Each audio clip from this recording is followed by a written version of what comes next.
Uniform civil code यानी कि समान नागरिक संहिता कानून, जो कि पहली बार उत्तराखंड के अंदर लागू होने वाला है। उत्तराखंड के मुख्यमंत्री पुष्कर सिंह धामी ने अपने चुनाव प्रचार के अंदर साफ कर दिया था, अगर उनकी सरकार बनती है तो उत्तराखंड के अंदर सिविल यूनिफॉर्म कोड लागू करेंगे, जो कि अब उत्तराखंड के अंदर लागू भी होने वाला है। इससे पहले 2 फरवरी को जो गठित समिति थी, वो 2 फरवरी को रिपोर्ट जो है वो वहां की राज्य सरकार को पेश करेगी।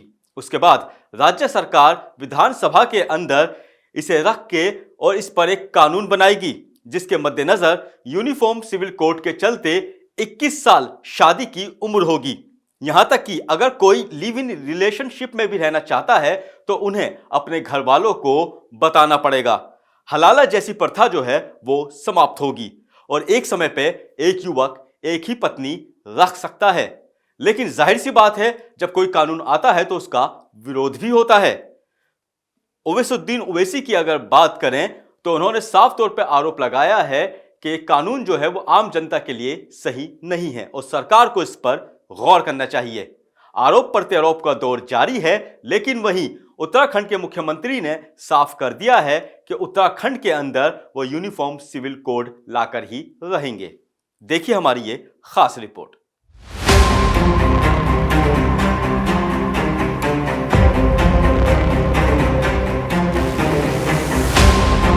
प्रदेश सरकार समान नागरिक संहिता के लिए गठित विशेषज्ञ समिति को 2 फरवरी को अपना ड्राफ्ट प्रदेश सरकार को सौंपेगी। सीएम धामी ने कहा कि हम आगामी विधानसभा सत्र में विधेयक लाकर समान नागरिक संहिता को प्रदेश में लागू करेंगे। मुख्यमंत्री पुष्कर सिंह धामी ने सोमवार को खुलासा किया कि समिति 2 फरवरी को रिपोर्ट प्राप्त होने के बाद इसका आकलन कराकर प्रदेश मंत्रिमंडल की बैठक में लाएंगे और फिर विधानसभा सत्र में बिल लाया जाएगा। यूसीसी हमारा इस विधानसभा का जो चुनाव 2022 में उत्तराखंड का था, उसमें हमारा संकल्प था, देवभूमि उत्तराखंड की देवतुल्य जनता के सामने हमने ये अपना संकल्प रखा। उस संकल्प को पूरा करने के लिए देवभूमि की जनता ने हमको आशीर्वाद दिया, सरकार में आने का मौका दिया और हमने ड्राफ्ट बनाने के लिए कमेटी का गठन किया। जस्टिस रंजना प्रकाश देसाई जी की अध्यक्षता में कमेटी बनी। कमेटी ने अपना काम पूरा कर लिया है और उन्होंने हमको बताया है कि 2 तारीख को वो हमको ड्राफ्ट दे देंगे और उनका ड्राफ्ट देने के बाद उसका आकलन करेंगे, उसको मंत्रिमंडल में लाएंगे। उसके बाद विधानसभा में जो विधेयक बनने की दिशा में, एक्ट बनने की दिशा में जो कार्रवाई होती है, उस कार्रवाई को हम आगे बढ़ाएंगे। बता दें कि प्रदेश में 5 फरवरी से विधानसभा का सत्र आहूत कर दिया गया है। सत्र की अधिसूचना भी जारी हो गई है। इस सत्र में यूसीसी बिल लाए जाने की संभावनाएं जताई जा रही हैं। ये जो काम हो रहा है, ये राष्ट्र के हित में, राष्ट्र की एकता, अखंडता और राष्ट्र की सर्वांगीण उन्नति की दृष्टि से जो ये काम हो रहा है, ये अद्भुत काम हो रहा है। ये सच है कि ये राज्य देश का पहला राज्य हो रहा है जो समान आचार संहिता लागू करेगा। इसकी मांग बहुत लंबे समय से थी और बहुत लंबे समय से इसकी मांग होने के बाद उत्तराखंड राज्य ने इसकी पहल की। हमारे युवा मुख्यमंत्री पुष्कर सिंह धामी ने पिछले 1.5 साल में लोगों से व्यापक परामर्श किया है और व्यापक परामर्श करके उस कमेटी को बनाया है, लोगों के सुझाव लिए हैं और सुझावों को विचार विमर्श करके जो निचोड़ किया है, वो कमेटी का जो ड्राफ्ट है वो उनको मिल गया है। कैबिनेट पास करने के बाद विधानसभा में जाएगा, कानून पास होगा और इस राज्य में वो लागू हो जाएगा।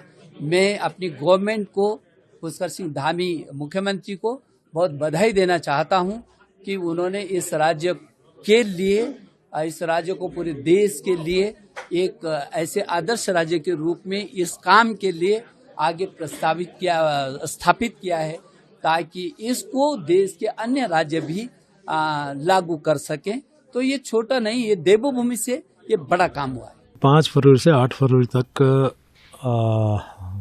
विधानसभा का सत्र आहुत हुआ है और आप जानते हैं हमारे लिए बहुत ही महत्वपूर्ण ये सत्र होने वाला है।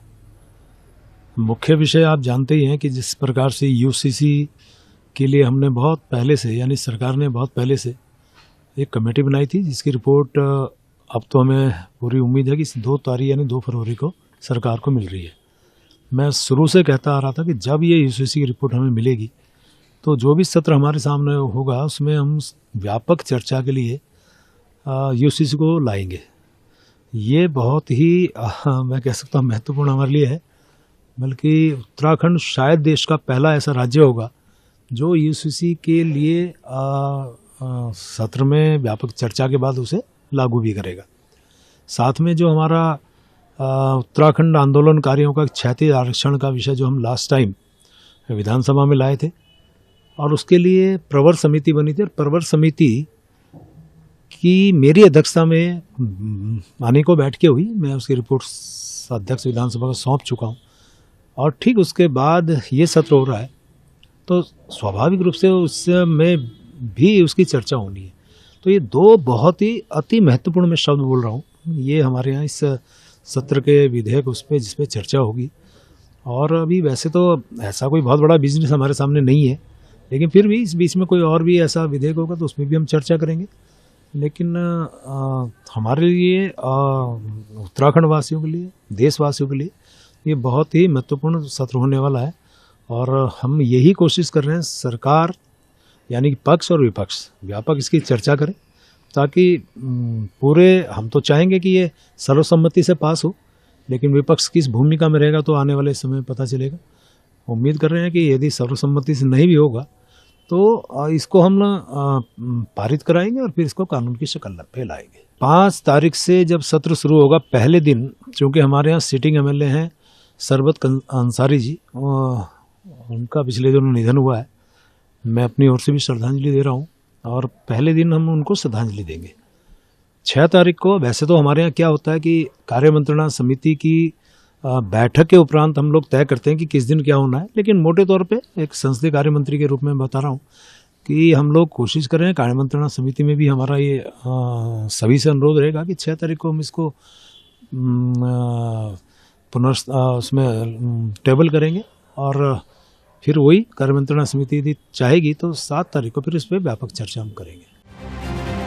यूसीसी रिपोर्ट में इन बातों के शामिल होने की चर्चाएं हैं। महिलाओं के लिए विवाह की आयु बढ़ाकर 21 वर्ष, विवाह पंजीकरण अनिवार्य होगा, शादी का पंजीकरण नहीं कराए जाने वाले पर कानूनी पैंच, शादी का पंजीकरण नहीं कराने वाले को सरकारी सुविधाओं का लाभ नहीं मिलेगा, लिव इन रिलेशनशिप फैसले के बारे में अपने माता पिता को सूचित करना होगा, हलाला और इद्दत की प्रथा बंद होगी, बहुविवाह यानी कि एक पत्नी से ज्यादा अन्य पत्नी रखना भी गैर कानूनी होगा, पति पत्नी को तलाक लेने का समान अधिकार हासिल होगा।